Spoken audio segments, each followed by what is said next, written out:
Hey everyone, I'm Paul, and today I'm installing a strut tower brace in my RAV4. Big thanks to Nick in California for sending me this. These strut tower braces were available as a factory option from Toyota, and they're a bit flimsy and I'm not sure if they actually do anything, but it's a cool part. It came from Toyota, so I'm installing it. If you bought a RAV4 but didn't get the optional strut tower brace, Toyota gives you these little brackets here to let anyone looking in the engine bay know that you were poor. Let's start by removing 2 nuts on each side. I don't need these brackets anymore. The strut tower brace goes here, but the map sensor is in the way.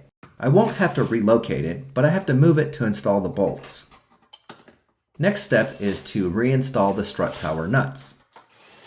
I'll need to drill 2 holes up here in the wiper cowl area. I drilled 2 small holes, then removed the strut brace. The bolts that hold the strut brace are 8 mm diameter.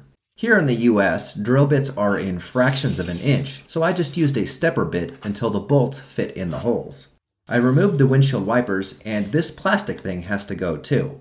Push in the push pins, then pop them out. If you're lucky, you'll only break some of them. The part number for the push pin clip is 90467-07076. C0 is the color. That one is not available. P0 is also listed as a part number for the wiper cowl clip. Also not available. B0 gets you a gray clip for the rear interior trim. It's in stock, but the wrong color. B1 is also a gray clip. It's not for the RAV4, but it's the same part. It will definitely fit. Change that to B2, and you get a black one for the Sienna. It's black, and it's available, so that's how you get one of these clips. The wiper cowl also has 5 Phillips head screws holding it. Okay, now it's ready to come out. And it's surprisingly clean in here. Nobody lives in here. No mice, no spiders, or anything. 2 bolts hold the strut brace to the metal here. There's plenty of room to hold the nuts. I added big fender washers to spread out the load. I got the strut brace sandblasted, and I'm adding this reinforcement piece to the middle. Dillon made it for me on his CNC plasma table. You might recognize it from his 3S GTE build. The RAV4 letters are cut out of the metal, and he did a splatter paint job on his. Check out Dillon's channel, Budget Build Bureau, on YouTube. He's awesome at fabrication, and who knows, if you're lucky, he might make a strut brace for you too.